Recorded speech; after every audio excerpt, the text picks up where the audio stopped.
Baik, dari Matius pasalnya yang ke-13, ayat 31 sampai dengan ayatnya yang ke-35.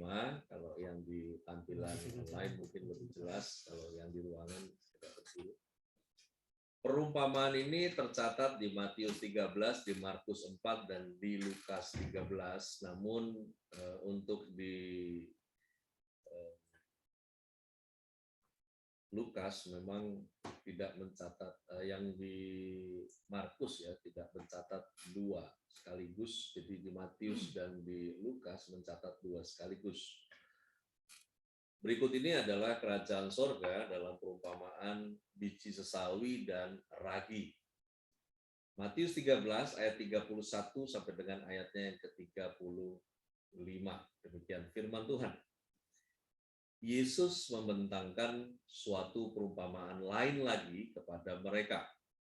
Katanya, hal kerajaan sorga itu seumpama biji sesawi yang diambil dan ditaburkan orang di ladangnya. Memang biji itu yang paling kecil dari segala jenis benih. Tetapi apabila sudah tumbuh, sesawi itu lebih besar daripada sayuran yang lain, bahkan menjadi pohon. Sehingga burung-burung di udara datang bersarang pada cabang-cabangnya. Dan ia menceritakan perumpamaan ini juga kepada mereka.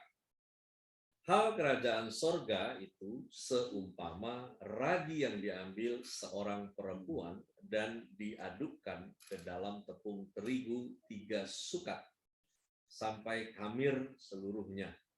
Semuanya itu disampaikan Yesus kepada orang banyak dalam perumpamaan, dan tanpa perumpamaan tak suatu pun tidak disampaikannya kepada mereka, supaya genaplah firman yang disampaikan oleh Nabi. Aku mau membuka mulutku mengatakan perumpamaan. Aku mau mengucapkan hal yang tersembunyi sejak dunia dijadikan. Kita akan lanjutkan kembali dari Markus 4, ayat 30 sampai dengan ayatnya yang ke-34. Demikian firman Tuhan. Katanya lagi, dengan apa hendak kita membandingkan kerajaan Allah itu? Atau dengan perumpamaan manakah hendaknya kita menggambarkannya? Hal kerajaan itu seumpama biji sesawi yang ditaburkan di tanah. Memang biji itu yang paling kecil daripada segala jenis benih yang ada di bumi. Tetapi apabila ia ditaburkan, ia tumbuh dan menjadi lebih besar daripada segala sayuran yang lain dan mengeluarkan cabang-cabang yang besar, sehingga burung-burung di udara dapat bersarang dalam naungannya. Dalam banyak perumpamaan yang semacam itu, ia memberitakan firman kepada mereka sesuai dengan pengertian mereka. Dan tanpa perumpamaan, ia tidak berkata-kata kepada mereka, tetapi kepada murid-muridnya, ia menguraikan segala sesuatu secara tersendiri. Kita lanjut lagi ya. Lukas pasal 13. Ayat 18 sampai dengan ayatnya yang ke-21. Demikian firman Tuhan. Maka kata Yesus, seumpama apakah hal kerajaan Allah dan dengan apakah aku akan mengumpamakannya? Ia seumpama biji sesawi yang diambil dan ditaburkan orang di kebunnya. Biji itu tumbuh dan menjadi pohon dan burung-burung di udara bersarang pada cabang-cabangnya. Dan ia berkata lagi, dengan apakah aku akan mengumpamakan kerajaan Allah? Ia seumpama ragi yang diambil seorang perempuan dan diadukkan ke dalam tepung terigu 3 sukat sampai khamir seluruhnya. Ya, boleh tolong itu yang biru.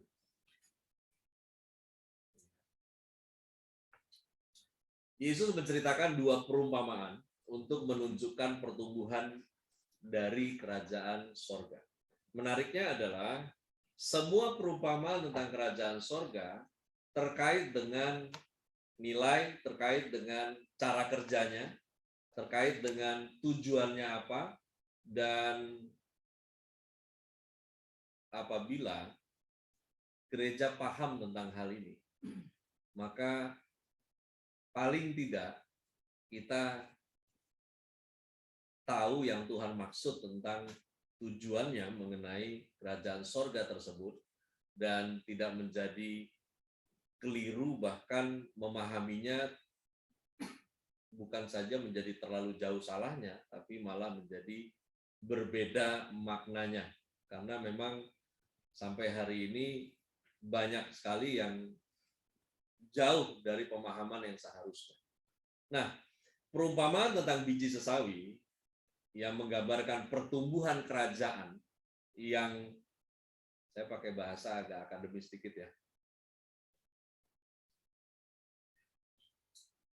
ekstensif. Nanti kalau Anda mau periksa, silakan cek aja lah di Wikipedia. Ya. Kalau perumpamaan tentang biji sesawi itu menggambarkan pertumbuhan kerajaan sorga yang ekstensif. Nah, perumpamaan tentang ragi itu menjelaskan pertumbuhan kerajaan yang intensif. Jadi memang ini pesan makna filosofisnya dalam, lalu kemudian dampaknya besar. Saya mulai dari tumbuhan sesawi dulu. Ya. Di mana tampilannya coba yang berikut tadi apa? Next. Ya, kita firm dulu ya tentang ini yang diulang-ulang di dalam pengajaran ini, bahwa kerajaan sorga dalam istilah lainnya adalah kerajaan Allah, kerajaan yang tidak tergoncangkan, kerajaan yang dipulihkan. Dan jauhkan dari pikiran Anda kemudian bicara tentang organisasi gereja. Ya. Dan jauhkan dari pikiranmu kalau itu tentang sebuah gedung yang disebut dengan gereja. Karena sangat jauh dari pengertiannya. Nah, tumbuhan sesawi, ya, ini secara umum dianggap adalah, kalau di bahasa Inggris disebut black mustard, ya, di mana pohon tahunan ini dapat tumbuh setinggi 3 meter atau 9 feet ya, yang bijinya itu kurang dari 1 senti panjangnya. Jangan Anda bayangkan ini sayur sawi yang ada di meja makan Anda. Ya. Ini beda. Ya. Ini berujung menjadi pohon ini, si tumbuhan sesawi. Nah, ragi, saya pikir bicara ragi ini umum kalau ragi, ya, di mana ragi adalah campuran yang dimasukkan ke dalam tepung terigu sehingga adonan tersebut mengembang ketika dipanggang. Yang mana tepung terigu yang tidak dicampur dengan ragi tidak akan mengembang ketika dipanggang dan tidak akan dapat dimakan karena bantet. Ya. Kalau orang Ambon punya ampas terigu, kayaknya itu nggak ada raginya atau ada? Tetap ada ya. Ya. Saya nggak tahu kenapa agak ngotot orang Ambon, karena itu ada terigunya, harusnya dia bisa, karena ada ragi harusnya ngembang. Tapi itu tetap harus dapat banting dulu. Padahal harusnya kalau nggak dibanting juga tetap ngembang. Tapi ya mungkin nggak dibanting nggak seru. Ya. Jadi harus dapat banting dulu. Nah, nggak ngerti itu sejarahnya di mana. Tapi ada yang pernah tahu ya? Kalau kamu dari Tobelo kan pasti tahu. Banting juga. Ya. Belum tahu saya apa pernah ada yang harusnya dicoba yang tidak dibanting. Saya nggak paham sejarahnya, tapi apakah mungkin dulu para istri mau menakuti suaminya dengan cara membuat ampas terigu, ya, begitu kan, jadi pas lewat dapur mengeri ini kan begitu kan, ya, nggak mungkin sejarahnya begitu, tapi nggak tahu, saya nggak mau rubah sejarah. Nah, bahan adonan pengembang roti yang dicampurkan oleh perempuan itu biasanya mengandung lactobacillus dan ragi, yang kemudian diaduk ke dalam sejumlah besar tepung. Nah, akhirnya organisme hidup dalam adonan itu dan dia tumbuh dalam semalaman, sehingga pada pagi harinya seluruh adonan telah terpengaruh oleh kamir. Saya menyampaikan ini dalam situasi kondisi pada saat Yesus membicarakan tentang ragi. Ya, jadi nggak ngebahas tentang ada oven dan lain sebagainya. Ini masih pada masa itu. Dan yang paling penting adalah dia mengembang karena organisme hidup di dalam adonan. Dan harusnya perumpamaan kerajaan sorga terkait dengan ragi itu menjauhkan pemahaman orang Kristen dengan kekristenan adalah organisasi. Kita harusnya bertumbuh secara organisme. Nah, dua hal. Yang pertama mengenai perumpamaan biji sesawi. Di mana Yesus menggambarkan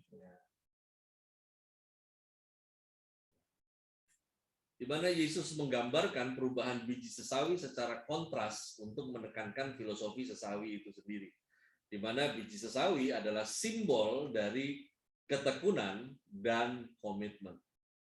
Nah, pertumbuhan sesawi menunjukkan bahwa potensi sekecil apapun bisa menjadi besar apabila ditekuni dengan penuh komitmen. Karena itu, perumpamaan biji sesawi ini sedang menyampaikan pesan tentang, masih ingat ya, kerajaan sorga itu tentang kebenaran, damai sejahtera, sukacita Roh Kudus, kuasa. Oleh karena itu, perumpamaan biji sesawi adalah perihal tentang ketekunan dan komitmen dalam kebenaran, ketekunan dan komitmen dalam damai sejahtera, ketekunan dan komitmen dalam sukacita oleh Roh Kudus, ketekunan dan komitmen di dalam kuasa. Ketekunan dan komitmen dalam kebenaran ini adalah ketekunan Anda akan firman Tuhan dan janjimu terhadap firman-Nya. Daya tahan. Kalau bicara soal ketekunan, bagaimana ketekunan itu terjadi? Yang pertama adalah daya tahan, yang kedua adalah konsisten. Ketekunan itu dalam bahasa Yunani, istilah yang digunakan adalah hupomone. Kalau di Tangerang adalah simone. Ya, kalau Yunani hupomone. Ya, hupomone itu artinya endurance, ya, daya tahan. Di mana ketekunan berhubungan dengan daya tahan. Jika tidak ada daya tahan, apapun yang dikerjakan nggak akan pernah maksimal. Saya 3 tahun terakhir berolahraga, baru 1 bulan terakhir ini saya paham betul tentang yang namanya daya tahan. Karena hampir 3 tahun kemarin saya sibuk untuk berapa berat beban besi yang saya bisa angkat. Ya. Ternyata daya tahan itu bukan tentang berapa berat yang sanggup diangkat, tetapi berapa lama Anda kuat untuk mengangkatnya. Itu endurance. Makanya kerajaan sorga terkait dengan bagaimana hidup Anda dan saya mengikut Tuhan harus memiliki daya tahan. Dan kerja kalau bicara tentang beban, ini kerja tentang beban ini berapa lama kita mengerjakannya, di mana banyak orang akhirnya mundur karena dia sibuk untuk melakukan sesuatu yang booming secara momentum, tapi akhirnya tidak mampu untuk menjadi tekun. Kenapa? Karena daya tahannya nggak ada. Saya ingat betul di tanggal 1, saya nyatet soalnya, 1 Juni. Sampai kemudian 30 Juni. Sampai badan saya belang. Saya sekarang kalau buka baju, kayak pentol korek karena kepala saya agak hitam. Tapi badan saya putih.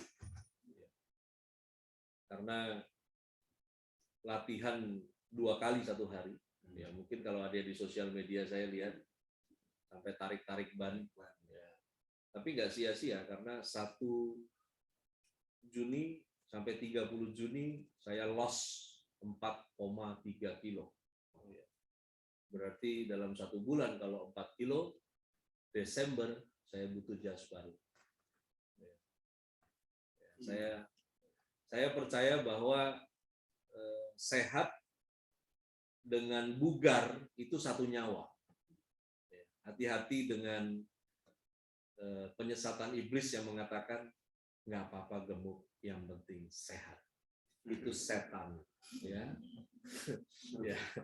Dan selama 1 bulan saya di awal-awal tuh kayak orang latihan karate kid gitu ya, nggak ngerti maksudnya apa sih, disuruh jalan ngerangkak, saya ngerangkak, saya punya pelatih disuruh jalan ngerangkak, saya jalan ngerangkak.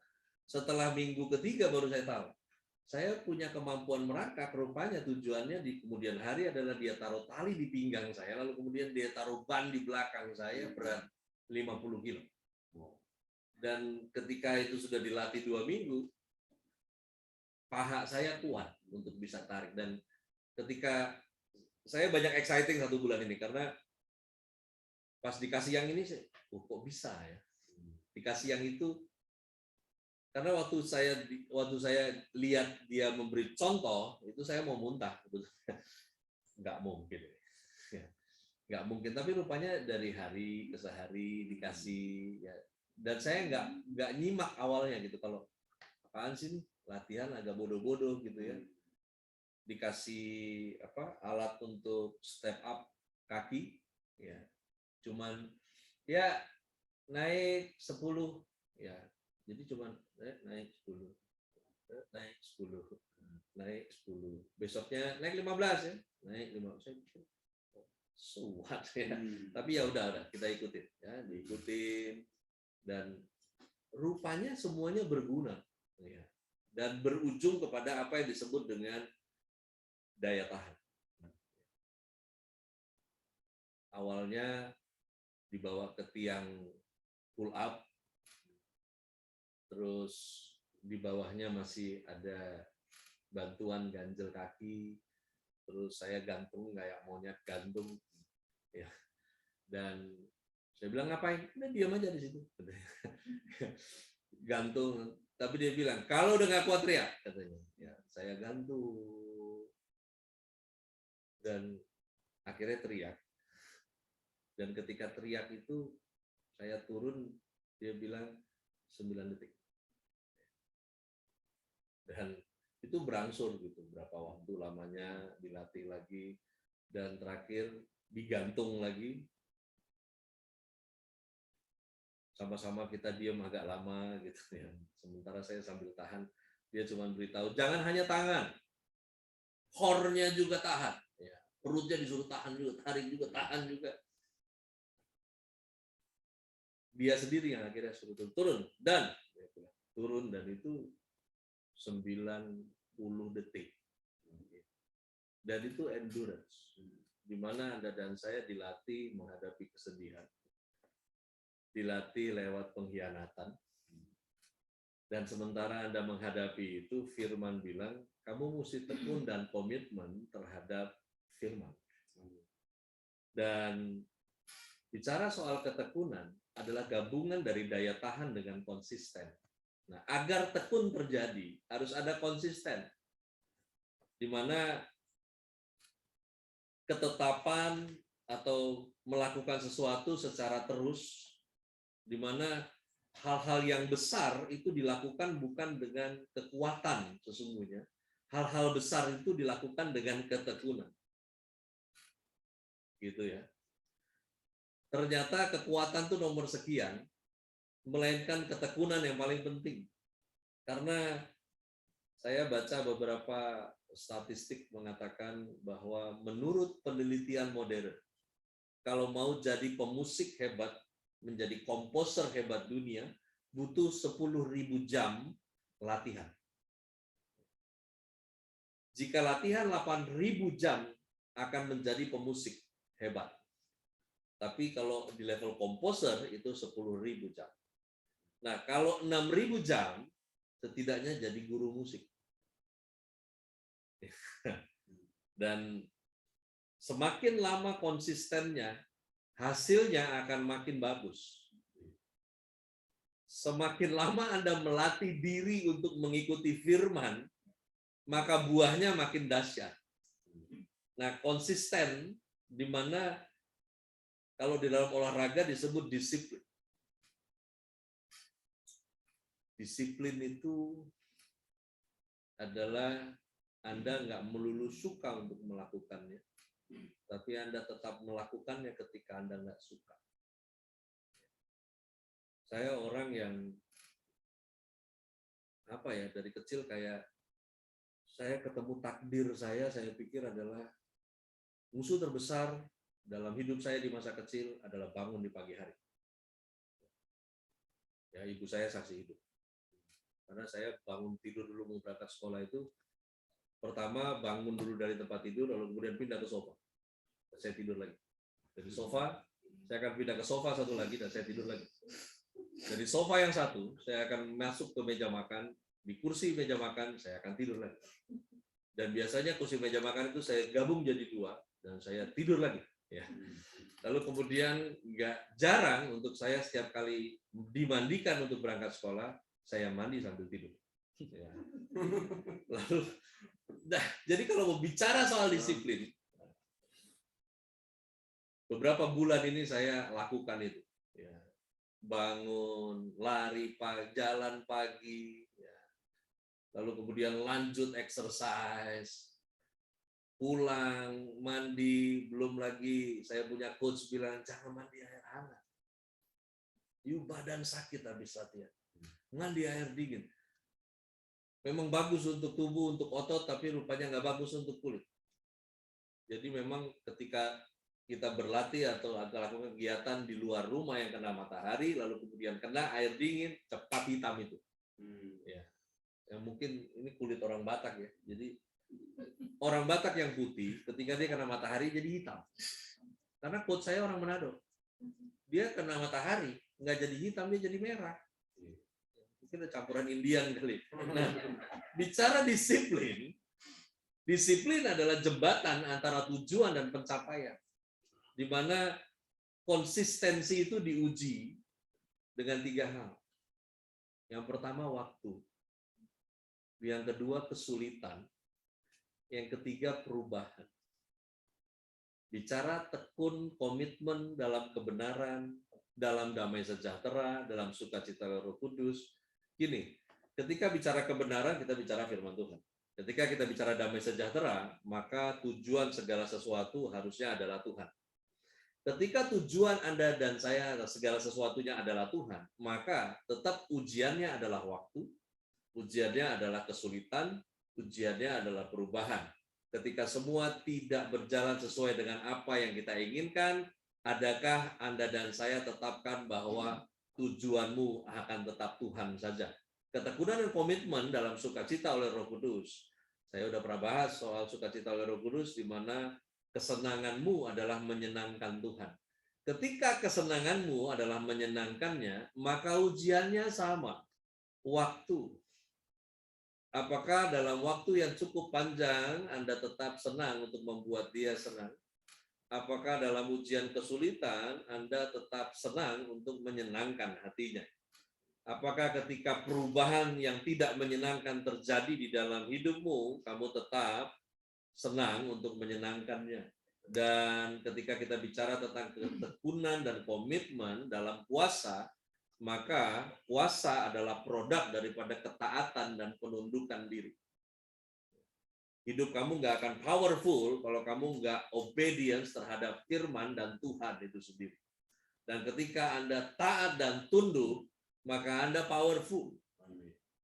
Dan powerful ini bukan kekuatan yang bombastis itu terjadi satu kali, tetapi hasil dari kamu melatih diri. Saya pagi tadi ke Bogor khotbah, entah bagaimana itu mobil VW Golf, dia zigzag dari Jakarta. Dan mobil saya hampir kena. Saya udah lihat dia dari belakang tuh ngaco banget. Nggak tahu ini orang mungkin habis clubbing tadi malam dan ini basiannya kali tadi. Ya kan? Wah itu dia zigzag, dan ini yang saya bilang. Endurance dengan konsisten itu butuh yang namanya waktu, kesulitan, dan perubahan. Ya. Di mana powerful saya zaman dulu dengan powerful yang produk kerajaan sorga beda. Kalau powerful yang dulu adalah, lu bilang lu kuat, mari kita adu siapa kuat. Ya. Itu mobil zigzag, tadi pagi pilihan di tangan saya. Kita jalan sendiri. Ya. Saya sendiri, bebas. Di dalam ada meja baru nih kan, bisa angkat keluar, timpa dia punya kepala bisa. Ya. Banyak barang di dalam mobil. Ya. Kita bisa hajar dia itu, tapi pilihan. Ya. Kalau bicara waktu, nggak ada waktu yang tepat untuk Anda masuk dalam sebuah ujian. Karena sering kali kita menyalahkan waktunya dan kita bilang kita nggak siap. Tapi ketika Anda dan saya mau taat dan tundukkan diri, memang ngeri-ngeri sedang. Ya. Akhirnya saya memilih untuk melepas dia pergi dan memberkati orang itu. Ya. Karena saya nggak bisa suujon juga kan. Iya kalau dia habis mabuk tadi malam. Tapi kalau mungkin ada keluarganya yang sakit di Bogor, saya nggak tahu juga. Ya, kita nggak ngerti. Ya, mungkin siapanya mati, kucingnya mati mungkin sama. Ya. Loh iya anjingnya mati. Oh saya anjing mati aja saya menangis kok. Ya. Jemaat mati? Kenapa saya nggak nangis? Ya. Ya. Mati. Ya. Aduh. Tapi ini dia, Ibrani 10 ayat 36 mengatakan sebab kamu memerlukan ketekunan. Kenapa itu? Karena sesudah kamu melakukan kehendak Allah, kamu memperoleh apa yang dijanjikan. Setiap kita bisa mengklaim kita melakukan apa yang Tuhan mau. Masalahnya adalah, adakah Anda dan saya melakukan itu sampai selesai? Ketika kamu tidak selesai melakukannya, kamu tidak beroleh apa yang Tuhan janji. Nah, yang kedua adalah bagaimana tentang komitmen, perumpamaan ragi, kita masuk, di mana mereka yang hobi bikin kue itu pasti akrab dengan ragi, ya. Ya, Oma di sini paling enak kalau bikin lapis, ya. Tapi saya tidak rekomen untuk dia bikin lapis karena kasih habis gas. Ya tahu kue balapis tuh ya. Itu kan satu kali lapis baru dia tutup panci, baru lapis lagi dia kasih tutup panci, kue jadi gas habis. Aduh. Iya yang repot kan kue jadi gas habis, saya pulang bayar gas, saya pergi sebentar kue habis. Itu kejahatan betul. Nah Yesus menggunakan ragi untuk menunjukkan bahwa kematangan itu selalu berawal dari perubahan batiniah. Ragi itu bisa bikin yang mentah jadi matang. Dan ketika Yesus bicara kerajaan sorga diperumpamakan ragi, ini bicara tentang kedewasaan. Makanya kedewasaan dengan kematangan itu selaras. Ya. Anda bisa pernah lihat buah sutua tapi nggak matang. Itu pasti rusak. Buah masih muda dipaksa matang. Ya antara hambar atau saya waktu kecil biasa lihat begitu. Kalau saya lagi bermain beras, itu di dalam nanti ada pepaya, ada apa? Ya saya nggak ngerti. Ya, dulu saya sampai waktu kecil saya pikir beras itu menghasilkan buah. Itu kan karena saya pikir ya kan ada buah ya kan dia. Iya gitu. Jadi itu aneh memang. Tapi ya akhirnya paham. Ya rupanya ya ragi ini juga berfungsi untuk mematangkan, dan ragi bicara tentang perubahan batiniah. Jadi rupanya begini. Perkara kerajaan sorga, ketika kerajaan sorga itu berada dalam diri orang percaya, maka orang percaya tersebut akan berdampak. Berdampak keluar dan matang di dalam. Begitu kurang lebih. Nah, matang di dalam ini bicara tentang perubahan batiniah. Dan itu lagi-lagi filosofi. Perumpamaan ragi adalah perubahan batiniah oleh kebenaran. Bukan oleh yang lain. Perubahan batiniah oleh damai sejahtera. Di mana seseorang yang mengalami perubahan batiniah hanya oleh kejadian supranatural nggak akan pernah konsisten. Dulu saya orang yang minder ketika mendengar orang-orang kesaksian. Dulu waktu di kampus itu kita setiap Jumat ada chapel, ya. Dan mahasiswa itu didata, dia punya datanya waktu mau masuk sekolah teologi, ada kesaksian-kesaksian, ya. Dan itu nanti digilir mereka untuk speech, sampaikan kesaksiannya. Wah, saya paling ngeri kalau momen itu terjadi, karena saya nggak punya cerita yang hebat, gitu. Karena yang lain kan, jadi saudara, saya kulitnya seperti ini karena ya saya lihat ada kesaksian perempuan kurus, luka-luka, bekas kebakar. Dia kesaksian bahwa dia terima Yesus itu sejak kejadian di mana dia alami kecelakaan bus dan bus itu hancur 80%. Dan dia orang sisa terakhir yang harus dievakuasi dan dia kena luka dan terbakar di dalam bis itu. Kan ngeri ya dengan kesaksian gitu ya. Sementara saya nggak punya gitu yang gitu-gitu. Ya. Terus ada yang dia lagi di kamar sendirian dalam keadaan gelap, tiba-tiba ada cahaya yang menghampiri dia dan berkata, anakku, Tuhan. Dan saya nggak punya gitu yang kayak begitu, gitu kan? Ya. Apaan yang gue punya? Gitu. Tapi hari ini saya bersyukur karena perubahan batiniah saya bukan karena kejadian-kejadian yang aneh-aneh. Perubahan batiniah saya terjadi oleh karena firman yang saya ikuti. Dan Tuhan maunya Anda alaminya itu.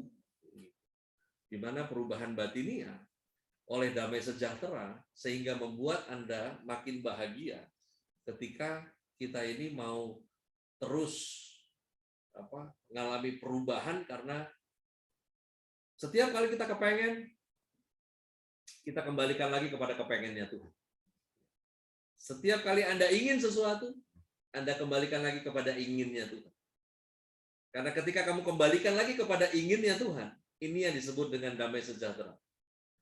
Di mana kamu cari mau yang dia mau, dan kamu rela untuk nggak dapat yang kamu mau, karena kamu milih apa yang dia mau. Perubahan batiniah oleh sukacita Roh Kudus adalah kesenangan-kesenangan yang diberikan kepada Tuhan dengan kerelaan di mana kamu sendiri mungkin nggak terlalu senang untuk hal itu.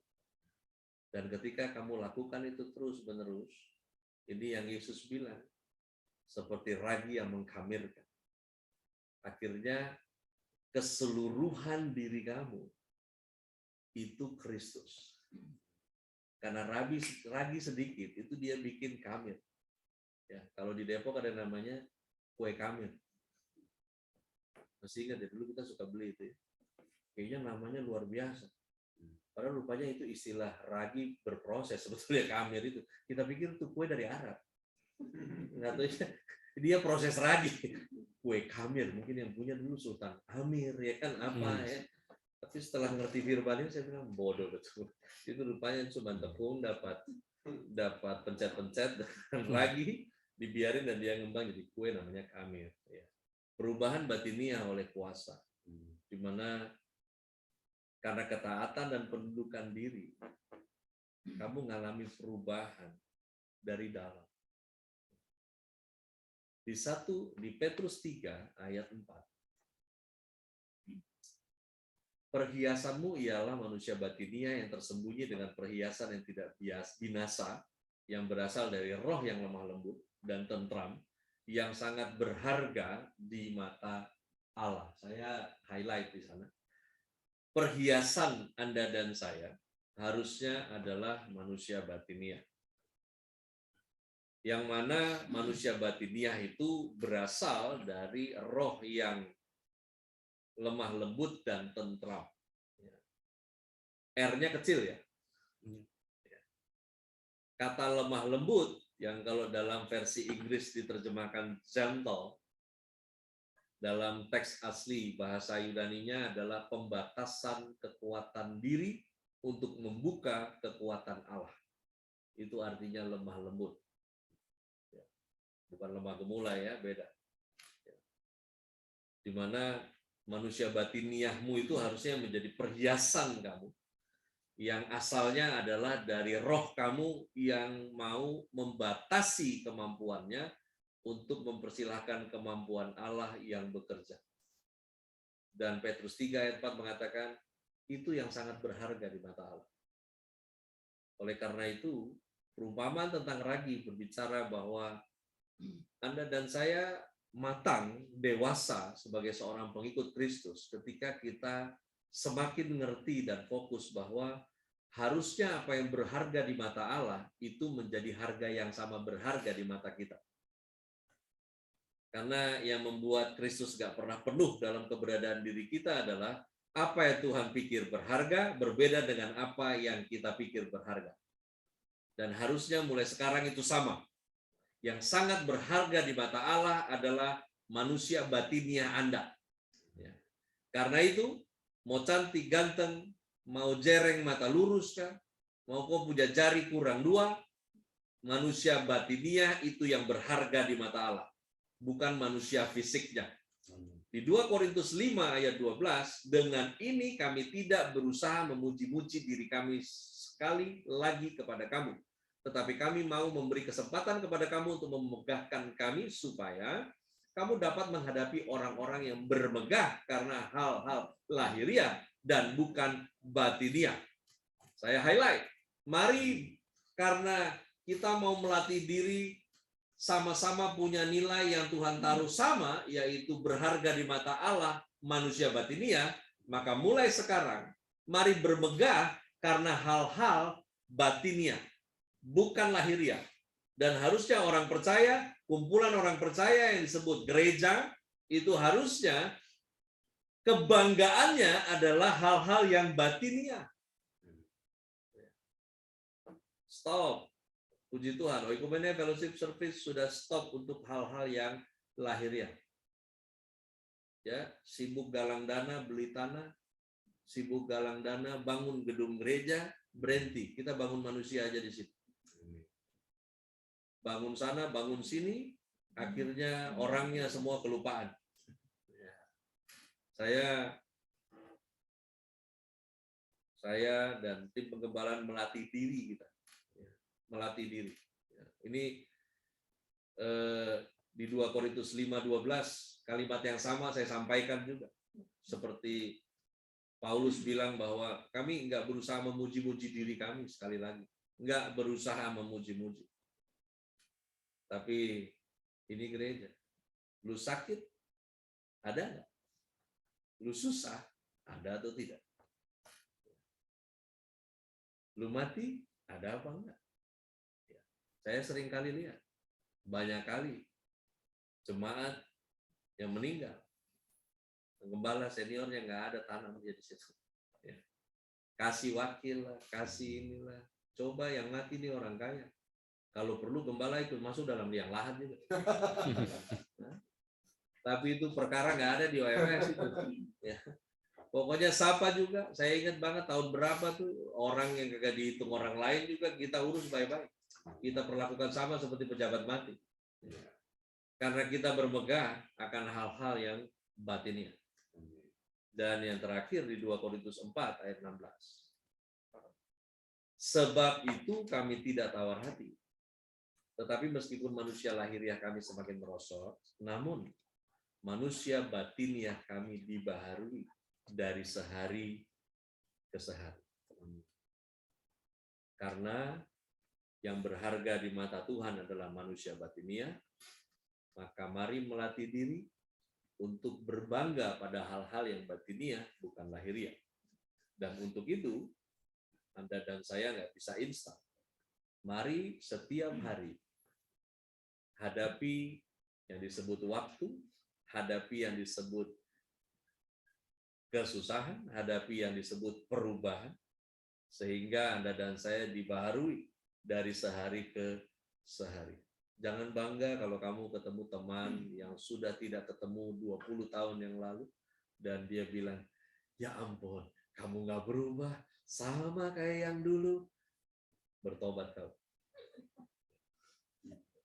Betul. Itu bukan pujian sebetulnya. Kalau kamu orang Kristen, kamu paham itu sebuah hal yang mengerikan. Ya, ketemu gitu kan, kamu nak berubah ya, gitu ya, masih kayak dulu saja. Wah, berarti ibadahmu sia-sia puluhan tahun nggak ketemu dia itu. Karena itu orang masih bilang, oh, sama betul. Ya, saya ingat dan saya bersyukur karena besar kecil terjadi perubahan.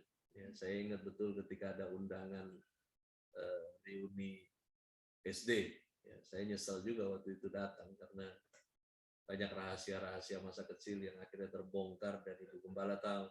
Ya, ketemu dan mereka udah siap-siap gitu, yang ini manusia paling jahil satu sekolah datang nih kan gitu kan. Ya.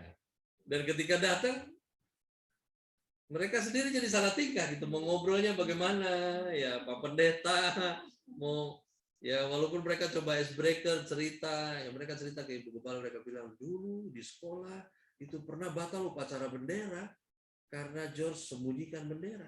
Ya. Di sekolah kami dulu bendera tidak dipegang di tangan tapi ditaruh di dalam kotak. Jadi ketika mau mulai saya ingat kotaknya saya biarkan tapi isinya saya sembunyikan. Ya. Dan itu ada di genteng sekolah paling pojok. Ya, jadi ya terbongkar juga beberapa rahasia itu. Ya, namun kalau orang bilang kamu masih sama terus, memang Yesus tidak berubah, tapi kau harus berubah seperti Yesus, bos. Hati-hati, refnya itu lagu bukan buat kau, itu buat Yesus. Tuhan Yesus tidak berubah. Tapi kalau kau yang nggak berubah-berubah, ngeri, ya. Dan saya tutup statement terakhir, kita persiapkan diri untuk perjamuan kudus. Hanya oleh kerajaan sorga, hidup kamu bisa berdampak, hidup kamu bisa berguna. Tanpa kebenaran, damai sejahtera, sukacita Roh Kudus, dan kuasa, kamu nggak akan pernah berguna, kamu nggak akan pernah berdampak. Biarlah semasa kamu hidup, banyak orang yang tertawa dekat kamu, sehingga ketika kepergianmu nanti, banyak orang yang menangis bagimu. Karena yang mengerikan adalah ketika kamu hidup, kamu banyak bikin orang menangis, sehingga ketika kamu mati, banyak orang tertawa. Bisa bayangkan? Waktu hidupnya bikin orang nangis banyak, sehingga pas dia mati, semua tertawa. Puji Tuhan, kita tunggu hari ini. Dan akhirnya waktunya tiba. Tuhan Yesus memberkati kita.